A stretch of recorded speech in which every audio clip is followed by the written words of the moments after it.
I'm Brian Kay, for those of you who don't know me, and for many years I was the manager, whatever title they called me, of the network group at UNB. I started in 1972, and I've seen the technologies change, the people change, but overall it's been the collaboration, the friendly group, the helping that's been the major part. Over the years we've had many technologies, and major vendor Invitel, who's not here, I don't think, other than the rep, or fill-in rep for the UNB account. We've had many people from Invitel. I guess, Dave, we've dragged kicking and screaming into new technologies. We've had them sit in Dave's office, in my office, and I think one particular one where a vendor said, "Step back, we'll run your network for you." And I can remember looking at Dave and Dave looking at me, a little smile going across their face, and we did it anyway. We dragged Invitel into the internet world, into letting us operate things on a permissive basis. I remember 19,200 baud, that's bits per second. Actually, it wasn't baud, it was bits per second modems. They would let us run them on their network on a permissive basis. Wow, I still have that letter somewhere because I thought it was kind of a piece of history that most people don't realize, that behind the scenes, this network group, we pushed a lot of people, and we pushed Invitel in particular, we pushed IBM to do things they didn't particularly want to do. We also took the lead in some Canadian initiatives. We, in our ATM network that Peter Jacobs alluded to, was very short-lived. We built an ATM network in New Brunswick that met the Canary standards. They never did meet their requirements. So there have been a lot of technology. And if I have one regret, personally, is seeing all these technologies go by, I never paid attention to them. I could have been a rich man today if I invested in one or two of them. You know, the Cisco routers, the Microsofts, we saw them all come through the door. We were so busy implementing them that we did very little in the way of using them or taking advantage of them personally. Yeah, we didn't have much fun in those days.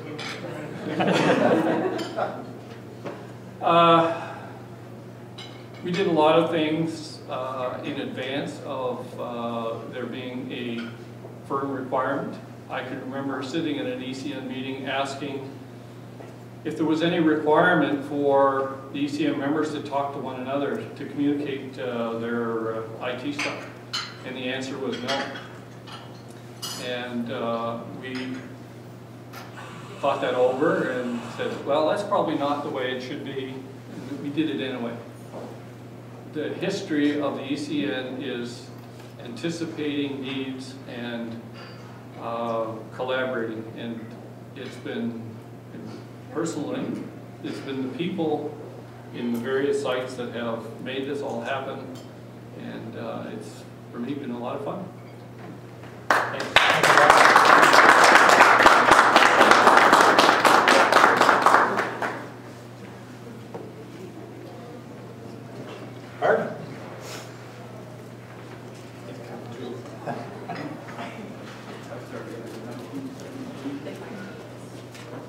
G'day, I'm Bart Claus, for those of you who don't know me. I'm not one of the original founders of ECN. Dana Wasson, of course, was the rep in those days. I was Dana's alternate.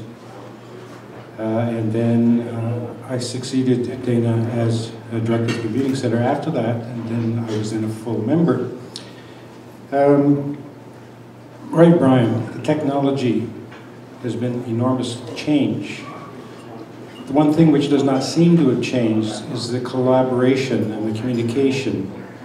The network has been an enabler for person-to-person communication. I can recall stumbling upon an APL terminal, discovered that we could chat with Mount A. And so many evenings we used to sit and communicate with each other using APL chatting mode back and forth. And it taught me, of course, that the danger of making any assumptions about the person on the other end of the line is a bit awkward. Particularly discovered that the conversations were being posted on the bulletin board at Mount A. I've always been very cautious about my network communication ever since then. You mean you're really Bart Claus? Anyway, I won't go any further into that. But, yes. How many people program APL now? Dave, you remember APL?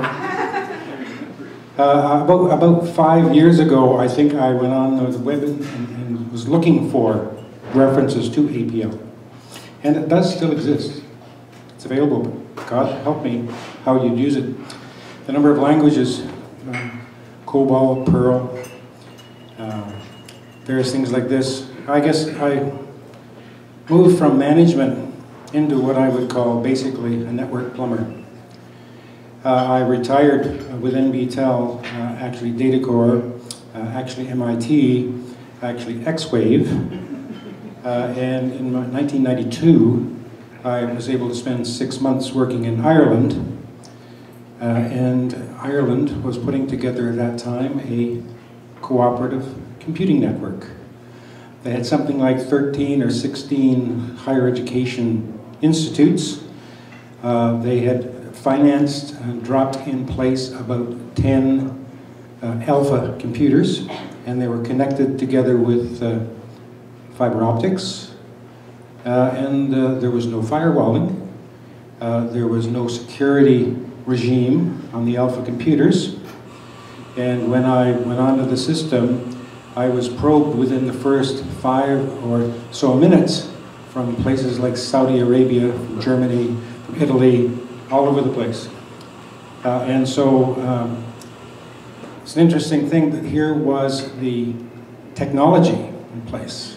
But in the 6 months that I was here, we did clean up security, but there was not the cooperation that I saw here in NBTEL, pardon, here in ECN.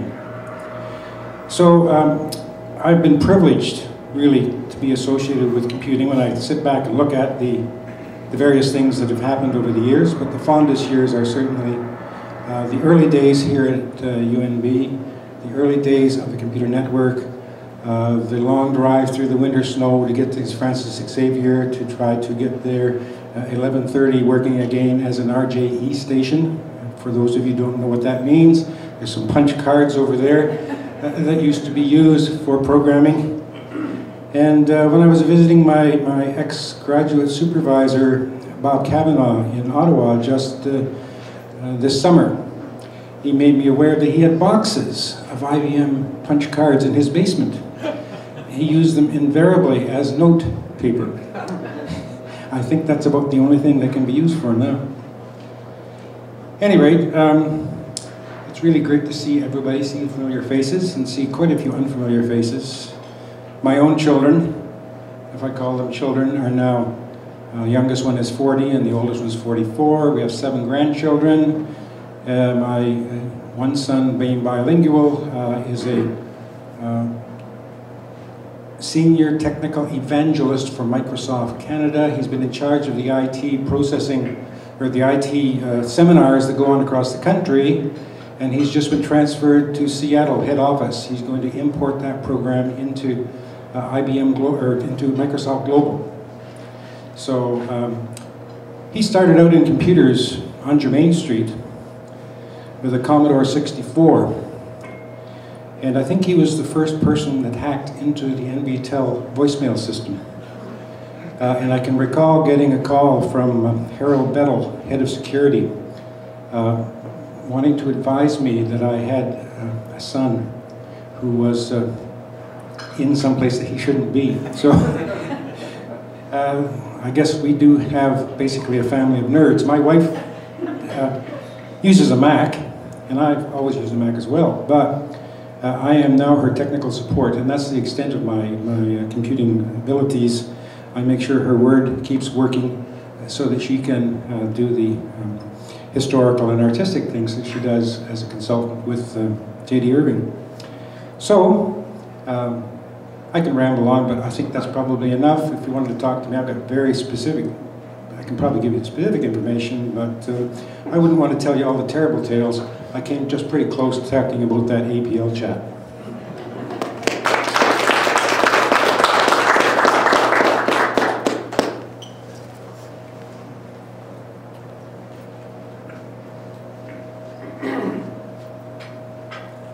Actually, I thought I'd come here today to see if I could revive an older technology, the original PC technology, to see if I could find people who would be interested in that. The thing about it is that it's infinitely flexible, significantly thinner than any of the Apple products, and it's, of course, totally biodegradable. And several references have been made to that today, the original punched card. Well, I have one application working on it now, and this is text messaging transmitted in parallel at the speed of light. And very few devices can really do that. So. You may be wondering how PEI came to be part of the network. Well, it started off with Ron McKinnon from Mount Allison University. And he came to visit us at UPEI in about '72. He was doing a study of computing at maritime universities. And he said to me at the time, he said, if UPEI is going to be able to attract students and faculty, they better have access to a mainframe computer. How are we going to do that? And one way was to connect to UNB, the other way is to connect to Dell. And Ron, being from Nova Scotia, pointed me toward New Brunswick. Interestingly, he said that New Brunswick already had a network working and I should talk to them. So I got myself invited to one of these network committee meetings. And when I got there and spent the meeting with them, I found that these guys were knowledgeable, they were cooperative, they were encouraging. So I went back to UPEI with the notion that we had to be part of this. How are we going to do it? We didn't have any money.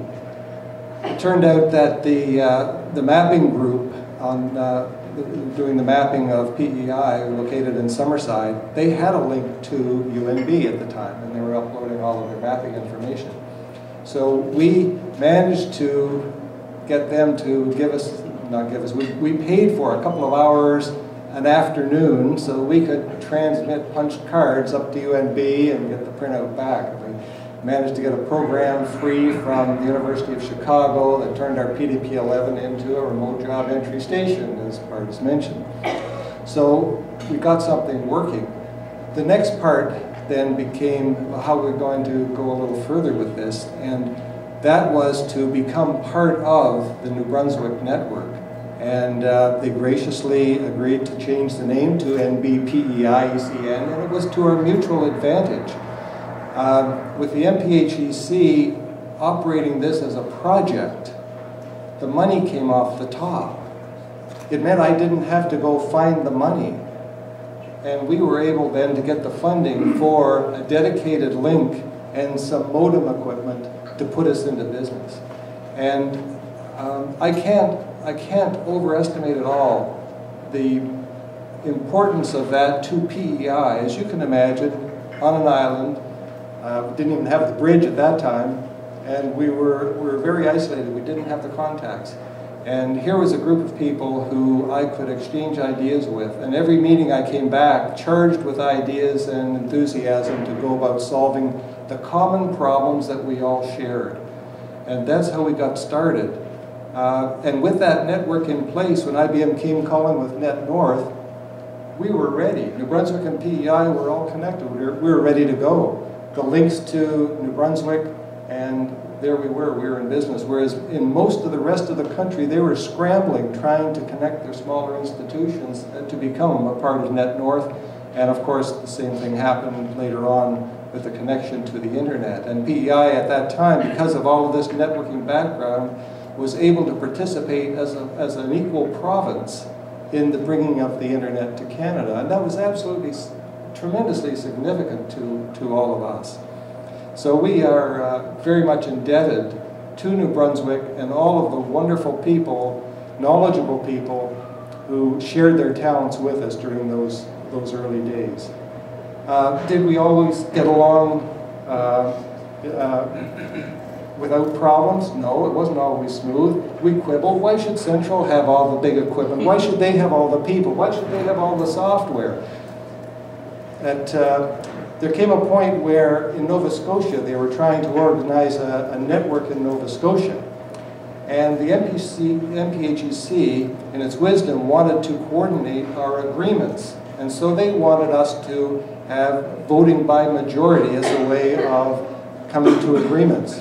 And I remember Dana giving a very impassioned plea to the committee and particularly to the MPHEC delegate, saying, we have always made our decisions by consensus. We always came to an amicable agreement. We didn't always get everything we wanted, but we always got what we needed. And that was a very impassioned plea, and the committee stood totally behind Dana in that. And we continued to operate by consensus. And it was just a wonderful atmosphere to work in at those times. And I am infinitely grateful to all of the people who were involved. And thank you very, very much for that wonderful experience.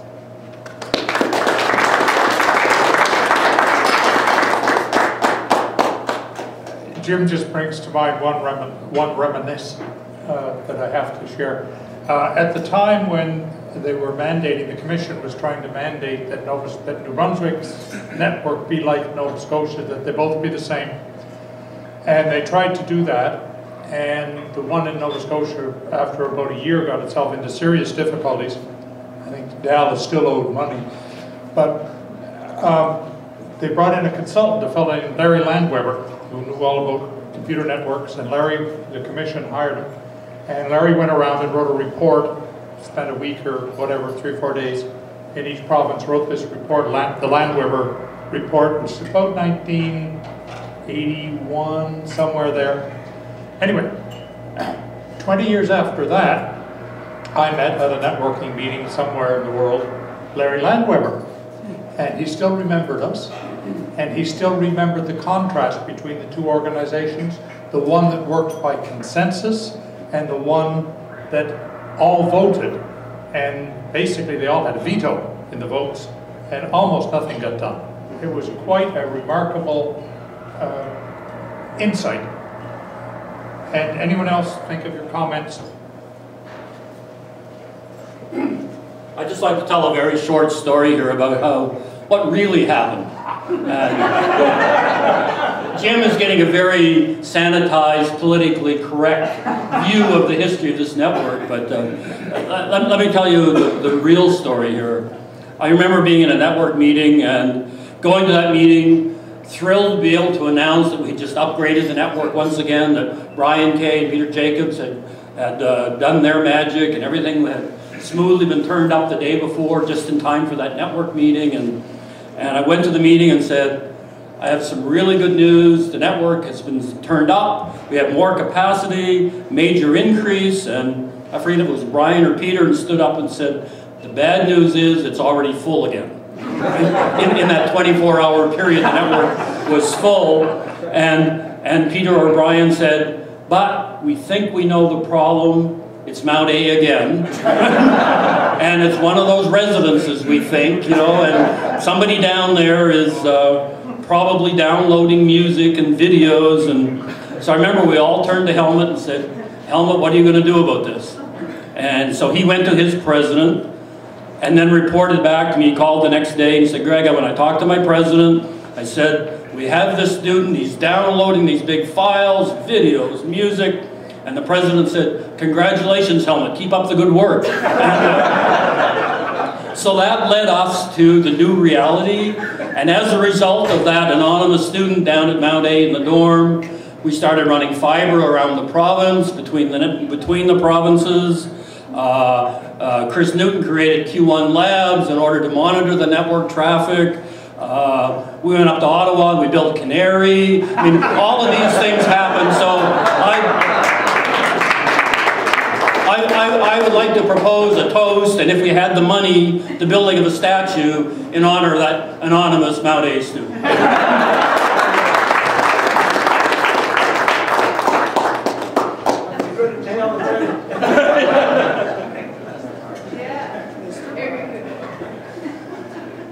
Anyone else have any? I can't resist.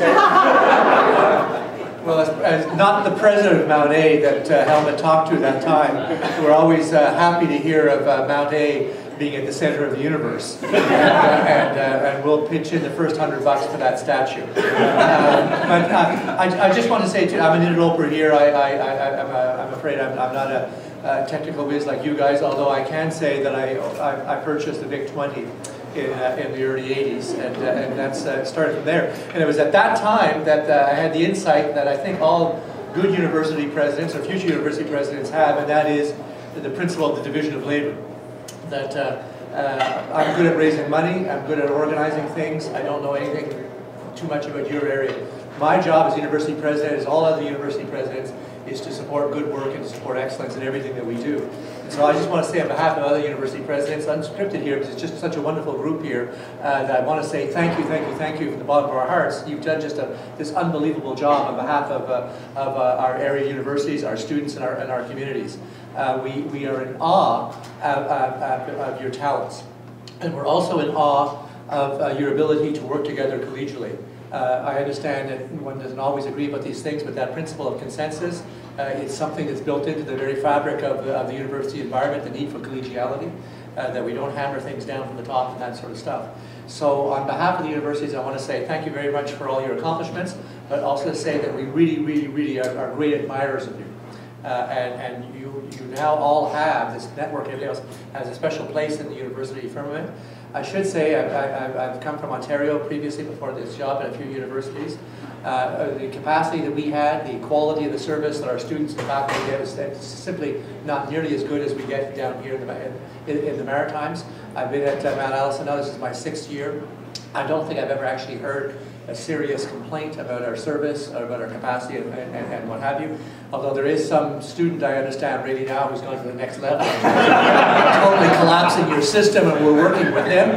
But of course, this will just punch us up, stimulate you guys up to the next level of technological. So on behalf of the university presidents, we're doing our best to find the money for these sorts of things. As you know, it's not always easy, but usually I know that if Helmut comes or this group comes, that your requests are reasonable and practical, and we'll do our best to continue to support this operation. Thanks so much.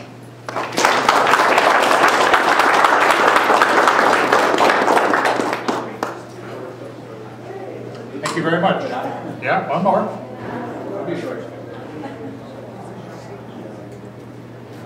Well, I'm Justin Nadeau from University of Moncton in Winston campus, and I think what I'm going to say will reflect probably what Udina would have said as well. Being a very small campus, I remember 1989, got my first job at a computing center there,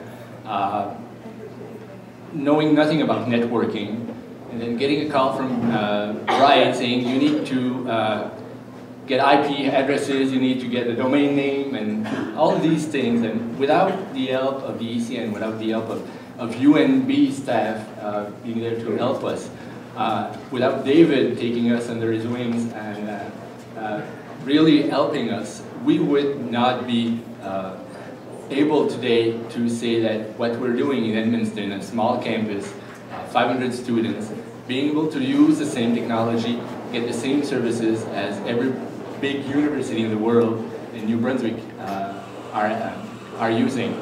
So for us, this group meant that we didn't have to really worry about human resources, because when we needed something, we needed help, we called UNB, we called Brian, we called Peter, and they were always there for us to help. They always had time to help us. So for that, I really want to say thank you very much for having us join the group, the ECN, being there and being able to really be part of this great collaboration effort. Thank you very much.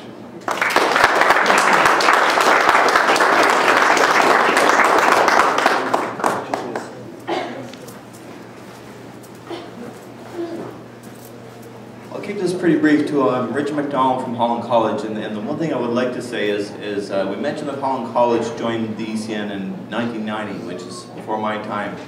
But I have to say, when you think of sometimes the political divisions between colleges and universities and some of those barriers that maybe even still exist today, I think that really shows the forward thinking and the true spirit of cooperation. We have Maritime Forest Technology School with us, Holland College, and we've been talking to CCNB and BCC. I think that the progressive thinking and the spirit of cooperation is absolutely unparalleled. It's made an enormous difference for us. I think UPI was forward. We've been working together in a small province very closely at the IT level for a long time, and it really speaks to the quality of the people and the quality of thinking that, that this group brings forth. So thanks.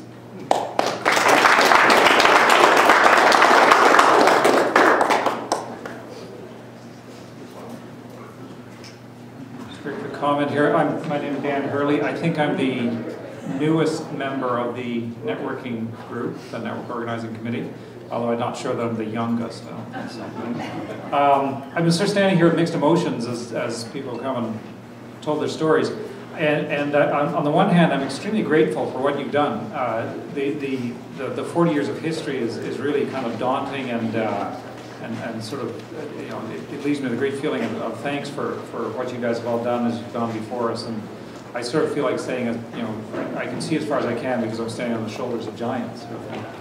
On the other hand, I've also got a bit of a feeling of dread because I realize, I told Lisa already that consider Stu on the hook for the 80th anniversary here. And so I'm a little worried. I hope that the ECN is as good health, as in good hands now as it has been with all of you. So I sort of feel there's sort of a bit of a torch passing here, and I hope that our generation doesn't disappoint those who've gone before us. So we'll do our best. And thank you.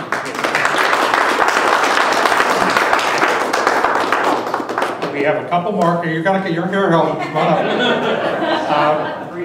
But before I shut this down, I would very much like to thank you all for coming again. And again, please, if any of you would like to have dinner with an artifact this evening, would you please come and see me before we're done, because I'd like to give the hotel a good number. Helmut? Since I'm the oldest, probably not the wisest, I'd like to say a few things about the future. Everybody has talked about the past. We have done a great job, and I value you all as friends. When I come to those meetings, we can talk openly, we can discuss, we can disagree, we can speak our minds and be passionate about it, but we always come to good solutions. But I would like to challenge us to go to even greater heights. We have a network in place now that allows us to do so much more. I can see an ECN cloud. We don't need data centers everywhere. Let's build two, one redundant, one for the rest. Why do we don't do this? In a Mount A residence.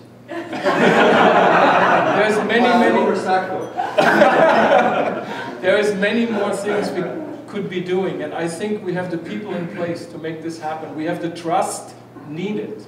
We trust each other. We know we don't do crooked things and try to pull the wool over people's eyes, and that's what I value. And I think we can show this country, the world, what could be done if great minds get together and do it. I'm very grateful for the time I had on this committee and the people that I have met. I only got a few years left, guys, so let's get on with it.